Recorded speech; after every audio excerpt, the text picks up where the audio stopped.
That race engine beat 3 senior engineers over 11 days straight. It sat dead on our workshop floor like a curse no one wanted to touch, and the biggest motorsport event was exactly 72 hours away. Then Mason stepped up. Nobody had assigned him to that build. He honestly had zero clearance to touch it. To management, he was just an invisible floor mechanic, a single dad scrubbing parts to keep his 6-year-old fed and safe. But he pulled up a stool beside that motor at midnight. He listened to it like a man listening to a heartbeat, and he fixed the whole thing in 8 hours. The very next morning, our CEO Evelyn hauled him upstairs and fired him for messing with company property. She had no idea Mason actually designed that exact engine himself. Stick with me here, because the invisible guy they tossed out actually built every race car they bragged about. Mason's apartment told you everything about him, even without a single picture hanging on the wall. Tiny, spotless, and organized with a sharp focus that had nothing to do with being broke, and everything to do with a guy who only held on to what truly mattered. His kitchen counter held exactly 2 coffee mugs. His shelves held repair manuals instead of novels, over by the hall closet. Pinned up by one thumbtack was a folded piece of paper, some kind of complex technical blueprint. The drafting lines were way too precise to be a hobby. He never bothered explaining it to guests, mainly because nobody ever really visited him. His 6-year-old daughter Luna was already used to mornings running like a tight pit stop. She sat right at the table hugging her stuffed bear, a little brown toy shaped like a gear wheel that she simply called Cog, propped against her juice glass, like it needed a front-row ticket to their morning meal. She rocked the exact same Star socks every Monday, claiming the start of the week required extra luck. And Mason never once tried to argue with that logic. "Are you coming home early today?" she asked, never even looking up from her toast. Mason placed her lunchbox on the counter, weighing his answer with the same quiet care he gave everything. "I'll try," he told her. That was the answer he always gave the most. Never a promise, never a brush-off. Just honest proof that the hours between clocking in and out hold too many variables for anyone to control. Luna accepted it just like she took everything her dad said, with a nod and the solid trust of a kid who had never been let down enough to worry. He tied her little shoes before dropping her at the neighbor, pulling the strings tight with a very specific tension. Never too tight, but secure enough to survive a playground run. For a split second, the guy was literally calculating the friction coefficient of that knot against the fabric. Then he caught himself and just looked away. The exact way a guy avoids a mirror when he does not want to face his own genius too early. Walk with me here. Vortex Motorsport swallowed 4 whole blocks in the Eastern Industrial District, a gleaming compound of pure glass and steel. The late Richard Vance built it from one small garage and a stubborn refusal to accept that American racing teams could not beat European engineering. Today, the company is worth $2 billion. We had 412 employees across 6 countries, winning more championship trophies than our old boss ever dared to predict out loud. Evelyn Vance inherited the whole operation 18 months ago, 2 weeks after his funeral. You and I know this story. She was 28, discovering what it really meant to lead a boardroom hanging on her every word. Mason quietly came aboard 3 months prior. His paperwork showed 9 years turning wrenches, 2 decent references, and absolutely nothing else. No fancy college degree, no elite certifications beyond your basic safety checklists. His last job, a tiny independent auto shop out in Ohio that was long gone.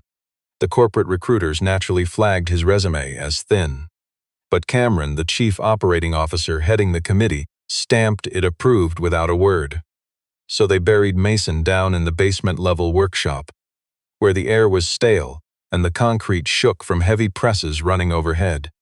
It was the exact spot veteran mechanics begged to escape from within their first quarter. But Mason never asked for anything. He simply clocked in and crushed the tasks handed down. Any leftover downtime he spent pacing the edges of the main garage floor, staring at those race cars like someone admiring beloved old family portraits. The other mechanics labeled him the quiet one, then just the quiet guy. Eventually, he became just the guy downstairs because he hardly ever opened his mouth. And if he did speak, it was about engines, absolutely never about his personal life. But occasionally, he would lay his bare hand flat against a chassis, shut his eyes for a quiet moment. Exactly how a seasoned doctor touches a chest to catch what the heart monitors miss. Something shifted. A look crossed his face that nobody in the basement crew could even name. It was not deep focus, it was pure recognition. The nightmare started on a typical Monday, triggered by Isaac, the hotshot lead engineer. A 45-year-old MIT grad boasting 2 decades of elite racing experience. Sinking slowly into his desk chair, trapped in total silence for almost a full minute. The GT7 fuel injection system had completely died in a way missing from every single printed manual on Earth. The breakdown hit deep inside the tertiary pressure delivery sequence. A massive cascade malfunction that the advanced diagnostic software labeled strictly impossible under their current setup, which was just a polite computer admitting it had zero clue what was broken. Isaac burned 3 whole painful days on it. 2 expensive consultants flown in from the German manufacturer poked around, muttered to each other in hushed tones, and fled home with 0 answers. Cameron finally called an emergency meeting by Wednesday afternoon. His boardroom voice never really changed, always perfectly deliberate and icy cold. Always laced with this forced patience for anyone too slow to keep up with him. You and I can guess the options he laid out. Delay their biggest race entry or swap the car. Either path bleeds money, both destroy their racing reputation. The real question was simply how much damage the corporate executives were willing to eat. Evelyn shot back neither. She spoke so quietly, refusing to yell, echoing the exact way her father ended fierce debates. Cameron stared at her a beat too long, then aggressively scribbled something in his notepad. But here is what we missed. Mason heard every single word through that basement ventilation grate. Just the invisible guy, perched on a milk crate with cold coffee, staring up at the ceiling while holding the real answers. Once the suits upstairs stopped talking and the meeting wrapped, the invisible mechanic just sat there in the quiet dark. He finally whispered to the empty room, "Tertiary pressure valve, secondary seal ring." They never checked the original blueprints. That night, reading a kid's book about engines, his daughter Luna asked him, "Gears always need each other?" He hesitated a beat too long before answering, because sitting all by itself, a gear is just metal. But when they lock together, they actually make things move. Luna thought about that very seriously, hugged her toy, and drifted out completely cold in 4 minutes. Mason just stayed right there as her breathing got heavy. Then he took that book to the kitchen, flipped to a blank page in the back, and started sketching. No hesitation, absolute pure confidence. His hand dashed across the paper with the rapid exactness of a man copying down secrets he had memorized years ago. Every single line was a flawless piece of technical engineering. He drafted blindly until midnight. By 2 a.m. he was steering his truck back to the racing compound. The basic employee badge beeped him right through the gate. You and I know these systems. He was on night shift and security badges couldn't tell the basement from the elite motorsport workshop. Yellow caution tape blocked the GT7 race car bay, marked with a bold engineers only warning. The nobody mechanic stepped right over it without slowing down. He didn't carry any flashy custom gear. He just unrolled his cheap company tool bag beside the chassis and went to work from the outside, stripping away carbon fiber panels in a specific sequence found nowhere in the modern maintenance manuals, mostly because those new pit crew guides were 3 generations detached from the real engineering. He moved purely from memory, not the shaky guesswork of a guy trying to remember some training video, but the muscle memory of the hidden genius who actually invented the specs. That tertiary pressure valve housing snapped open in his palms exactly like it was designed to do. Right there he located the secondary micro-seal ring, a tiny engine part so incredibly obscure that it never even made the list. Let's look at why it wasn't in their fancy corporate database. Mason had quietly installed it by hand right before the very first telemetry test and simply never filed the paperwork, figuring he would get around to it. That tomorrow just never happened. He swapped the blown seal with a spare fitting from an old part number he just knew, rebuilt the housing in exact reverse order, and cranked a manual pressure test using that dusty analog dial on the wall. An old tool those hotshot engineers couldn't even read, mostly because it was built 15 years before their shiny new diagnostic tablets. At 6:47 a.m., the GT7 motor fired up and purred.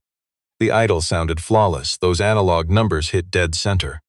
Mason wiped his grease off with a rag, zipped his bag, and quietly walked downstairs to start his invisible daily shift. Dominic cornered him there at 7:15. The veteran team boss was 58. Built like a guy who broke his back lifting heavy chassis frames for 40 years and stubbornly refused to complain. He wore a heavy expression that the quiet mechanic had not seen in years. You and I know that expression, the face of a boss confirming a wild theory, totally unsure if he should be thrilled or terrified. Dominic kept his mouth shut, he just stared at the repaired GT7. He stared at Mason, then his eyes drifted back to the machine. Mason just held his gaze, a tiny nod passed between the two. Dominic walked off without saying a single word. Come with me, watch Isaac run morning diagnostics at 7:30, standing frozen by the screen. Every single pressure gauge looked perfect.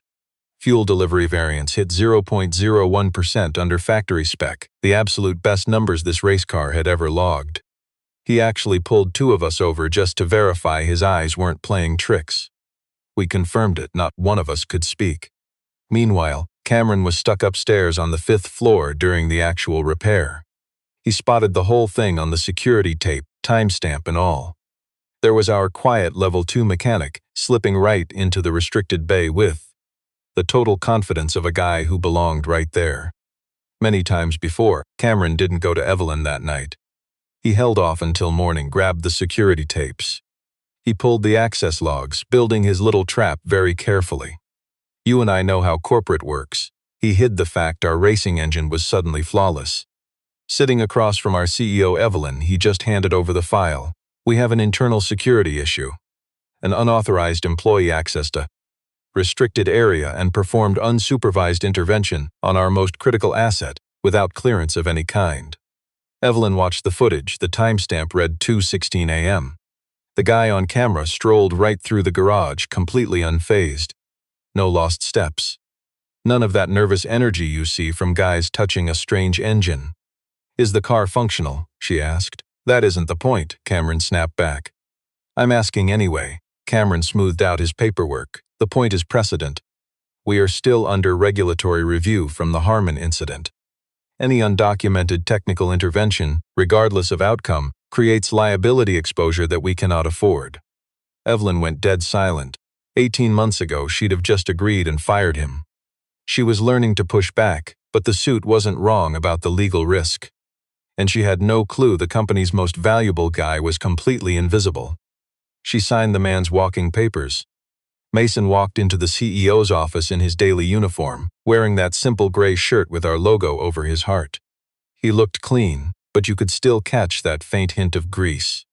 He just stood there, didn't even try to take a seat. He scanned the room the second he walked in, a habit so fast it was basically invisible, stopping for just a fraction of a second on that huge photograph hanging on the left wall. Our very first GT race car. The same machine that took the 2015 championship, pictured in victory lane under confetti with the entire racing crew. Tucked right down there, in the corner of that picture. Barely visible from his spot by the desk, there was a tiny engineer's signature. 2 little initials and a date drawn in his exact handwriting. Stick with me here. Same handwriting he used in Luna's picture book last night.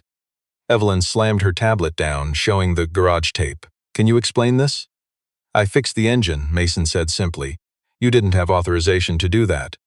The car works now. That isn't what I asked you.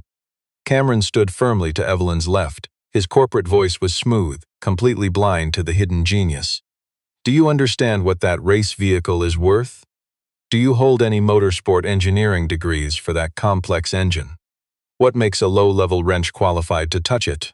Mason ignored him, keeping his steady focus locked on Evelyn. Do you want the race car to run, he asked, or do you just want the useless corporate paperwork spotless? The question hung heavily in the sterile room. It wasn't disrespectful. It wasn't the rebellion of a subordinate. It was simply the plainest way to translate the impossible corporate choice he was forcing upon her. And it was the kind of inquiry that demanded exactly one truthful response. An answer forcing the CEO to justify firing their most valuable invisible asset anyway. Evelyn stared quietly down at her desk. Cameron lightly touched her chair, a subtle corporate reminder of the hierarchy, and the CEO finally looked back up. "I am sorry, Mason. Your actions broke our safety protocols and stepped way outside your invisible rank. We are terminating your employment effective today." Mason stayed perfectly quiet for 3 seconds. Then he slowly fastened the top button of his work shirt, unrushed, and gave his boss one final look.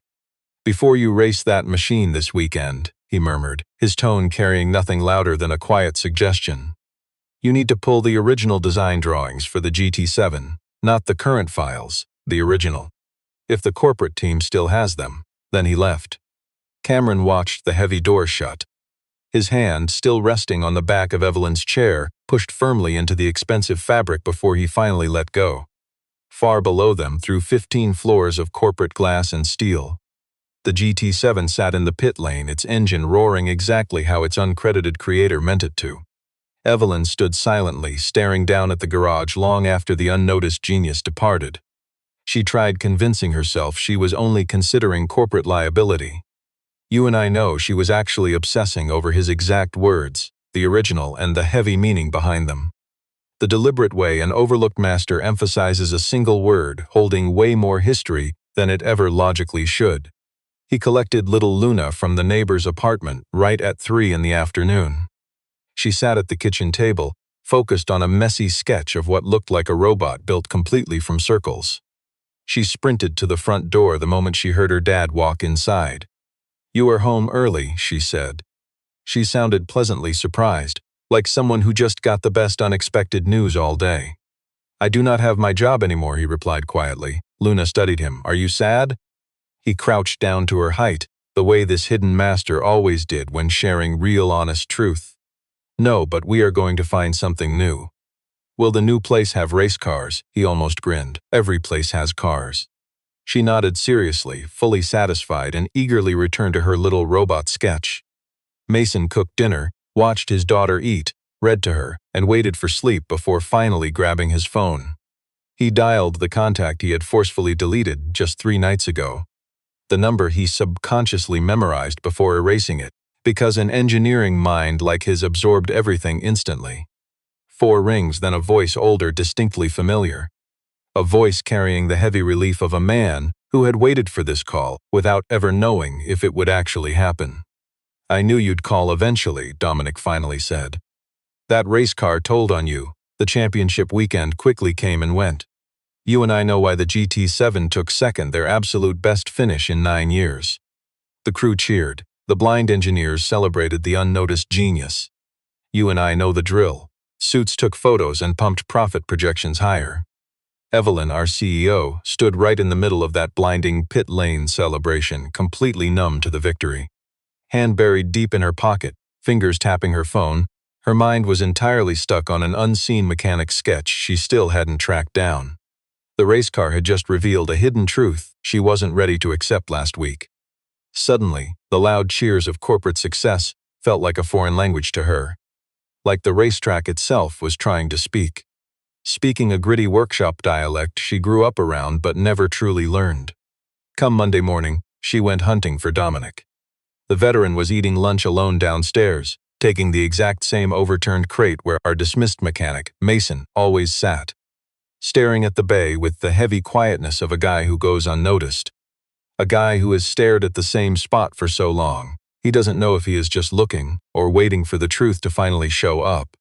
"Did you know who he really was?" Evelyn asked. "No, hello," Dominic appreciated bluntness.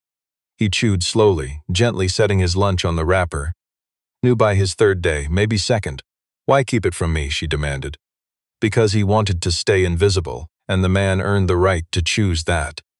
You and I have seen that look, a quiet worker breaking a long silence, finally choosing to pull back the curtain. To end the cover-up. But I will tell you now, since you asked, and we are way past the point of hiding the real genius." Evelyn slowly sank onto a nearby stool. 10 years ago, Dominic explained, your dad hired a 21-year-old kid with 0 degrees, no status, just some brilliant sketches on a napkin.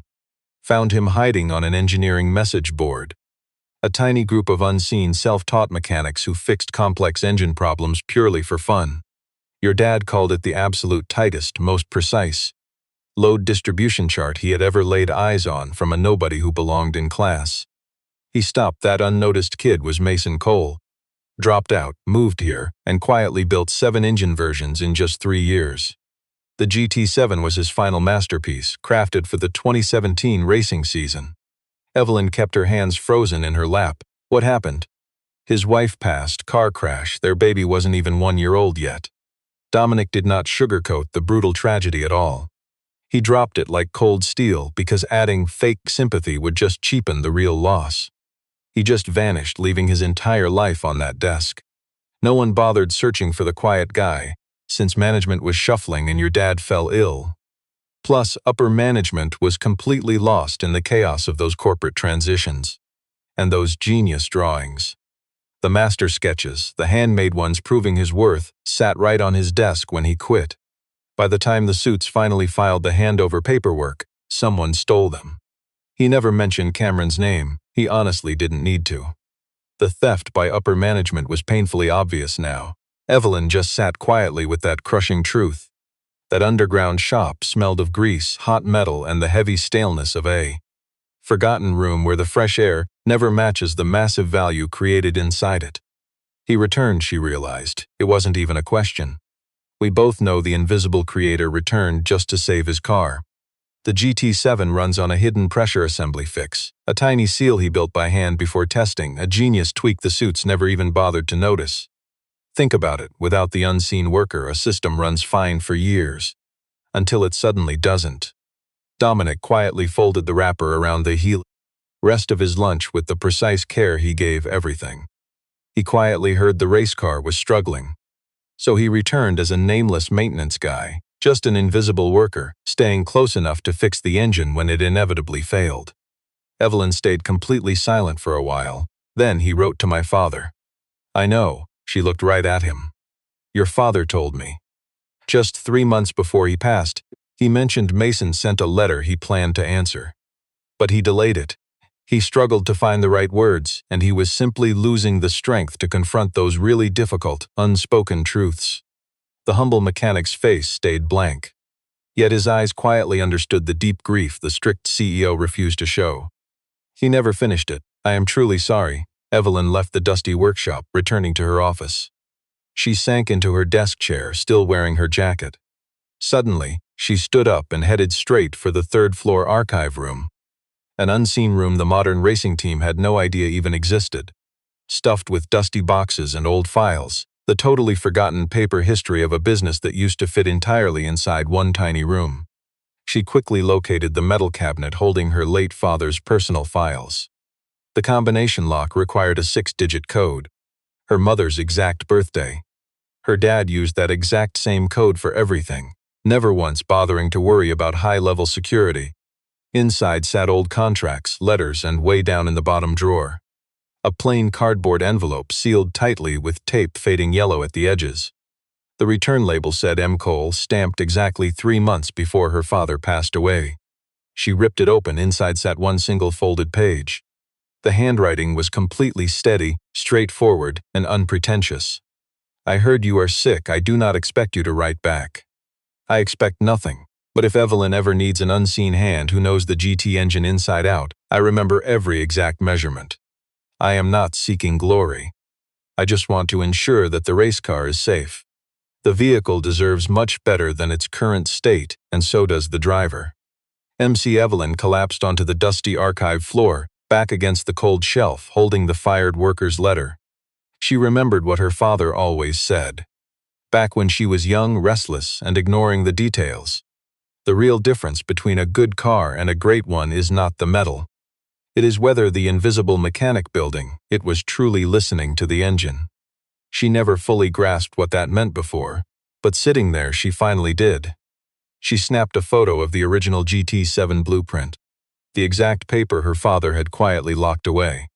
The hand-drawn plans featuring tiny technical notes along the bottom, signed with 2 overlooked letters. Let's look at this together. She placed the modern engineering files right beside it. The engine fix Dominic mentioned was right there, but totally missing from every newer version. 3 elite engineering teams over 10 years had worked entirely from the simplified copy.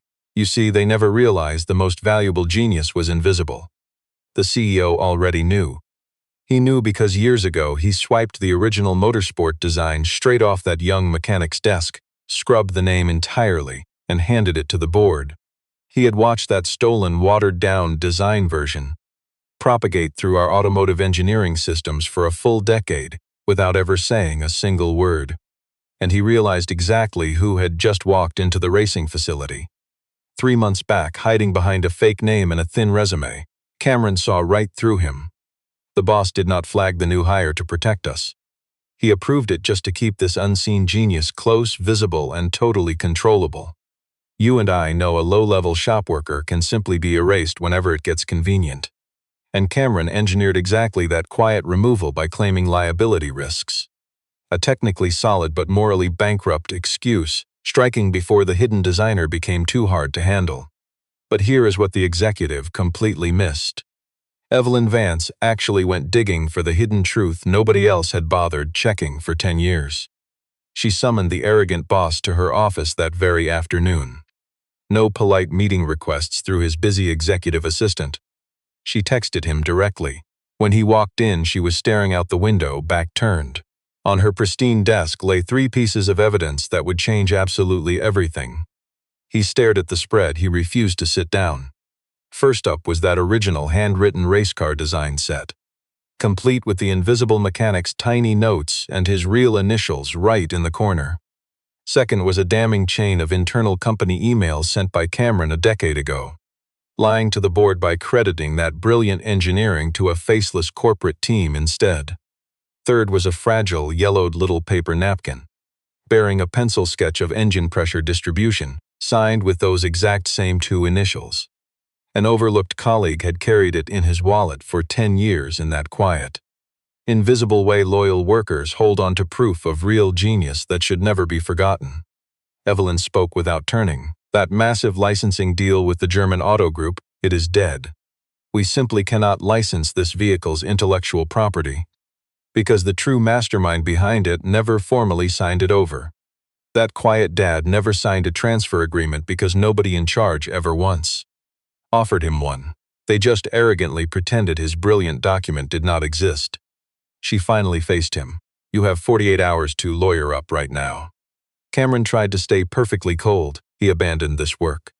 He just walked away. This company developed and refined it. He left because his wife died and he was 21 years old and completely alone with a newborn. Evelyn replied, her tone absolutely flat. It carried the absolute quiet weight of a leader who recognizes what went terribly wrong. Yet that unnoticed mechanic returned here, asking for absolutely nothing. Stick with me here. He quietly fixed the very engine fault that would have killed our driver. We are done talking. Cameron walked out, not daring to utter another single word. The door clicked shut with the heavy silence of a corporate boss who finally realizes his fake power is gone and options are zero. Lawyers would definitely get involved now. Contracts would be argued and papers carefully reviewed. But the ultimate truth could not be buried anymore. The real power was not decided by a boardroom, a slick contract, or some ruthless termination letter. It was decided by a dirty napkin, a broken seal ring, and an unseen hero who just wanted to keep a faulty car from killing a man on the track. You and I both know why Evelyn stared out that window. Down in the racing facility, the GT7 sat safely behind glass, polished and perfectly exact. You and I know the real story. Its engine hit a midnight fix, quietly done by the invisible genius who built the entire machine from scratch 10 years ago. Early the next morning, Evelyn drove to Mason's small apartment. She pressed the buzzer, and soon the front door was opened by a little girl in gear print pajamas, dragging a tired stuffed bear by its ear. My dad is fixing my car, Luna announced casually as a greeting. Through the open doorway, Evelyn spotted Mason sitting cross-legged on the kitchen floor. A shattered toy car lay before him, a tiny screwdriver held firmly in his unseen, masterful hands. He worked with absolute focus, the exact same unyielding dedication she had noticed on that late-night security tape. That exact same quiet mastery applied to a $5 plastic toy. Hearing her voice, the overlooked mechanic looked up. He was completely unsurprised. He placed his tool down, quietly asked Luna to play in her room, and got to his feet. They faced off in the cramped kitchen. Evelyn placed the ignored letter on his table, proving what you and I both know about how companies treat unseen talent. The invisible genius stared at the paper for ages without touching it. Finally, he grabbed it, holding the document like it carried a massive burden far beyond mere paper. "Why didn't you speak up?" she asked. "When I fired you, why stay completely silent?" "I didn't come back to demand any credit," he replied. "I only came because the vehicle needed someone who actually understood its original bones. That's it." "That's it," she whispered back, though the simple phrase couldn't capture the massive corporate guilt she felt. "The GT7 hides a fatal flaw that your star engineers can never spot using their incomplete manuals," he explained. "Not because they lack talent, but because those blueprints are missing. It really isn't their fault. If they race long enough without fixing that invisible valve flaw, it blows up at top speed. Your driver this year is just 24, young Xavier," she noted. "Xavier," he nodded, treating the kid's life as the only reason that mattered, and it absolutely was. Uninvited, the powerful CEO sat right at the mechanic's small table, offering absolutely zero apologies for it. Silence hung there. "Cameron stole your original designs, I know. Did you know that when you returned?" He paused briefly. "I always had my suspicions. I didn't return to fight with Cameron. I came back just to fix that broken seal." She studied him across the worn table. This quiet, careful worker who had labored invisibly in her headquarters for 3 months, completely stripped of a title. The forgotten genius who solved a $2 billion nightmare, using a part no bigger than a thumbnail. The unseen expert fired with a generic memo, whose only parting advice was to finally read his original blueprints. And she finally grasped what you and I already know. The most valuable people in a spotlight-hungry boardroom are the invisible ones protecting the actual race car. "I need you to come back to us," she offered. Not as some lowly mechanic, she slid a heavy contract across the table. He opened it, reading every single line with the quiet caution of a humble man who never blindly trusts the corporate machine. She simply watched him. His thorough, unhurried focus mirrored the exact same quiet greatness she used to see when her own father reviewed legal contracts. The deep understanding that words, like engines, never forgive sloppy mistakes. "This personal history clause," he calmly pointed out, "means you control my public story. I won't ever shove you in front of a camera, a boardroom, or a press release without your absolute blessing." She stopped. "But I can't erase your name from the schematics. It was always right there. It belonged there all along." The unnoticed genius paused. "He knew I'd return, didn't he, your father?" Evelyn held the invisible mechanic's gaze. "He knew things he never explained to me. I'm still discovering them. Watch closely." Mason slid the pen from the folder and finally signed the corporate contract, making his mark with the exact signature hidden down in the bottom corners of those original racing blueprints. The identical 2 initials at the exact same angle. The quiet confidence of an unseen worker who always knew his own brilliant worth. He was just waiting for the right moment when it was finally safe to step into the light. He placed the pen down. "One unwritten condition," the overlooked man said. She waited. "Xavier must run a complete technical briefing before his upcoming race. Not just maintenance protocols, but the actual original design logic. He deserves to know the real machine he's driving." "Done," the CEO answered instantly. His little girl Luna wandered out at precisely the wrong and perfectly the right moment, wearing a single sock just like she always did and gripping her toy dog by the ears, asking if the fancy boss was staying for lunch. The CEO said she couldn't, "Thank you." Luna judged the powerful executive with pure 6-year-old honesty, saying, "You have nice shoes," then vanished back inside. The invisible genius almost smiled. Evelyn finally stood up. At the exit, the executive paused. There was one vital thing left, she had to say. And it was the kind of messy apology you will never find in a corporate handbook. "I am truly sorry," she confessed, "for failing to ask the right questions when it mattered." The unassuming mechanic weighed her words with his typical, quiet gravity.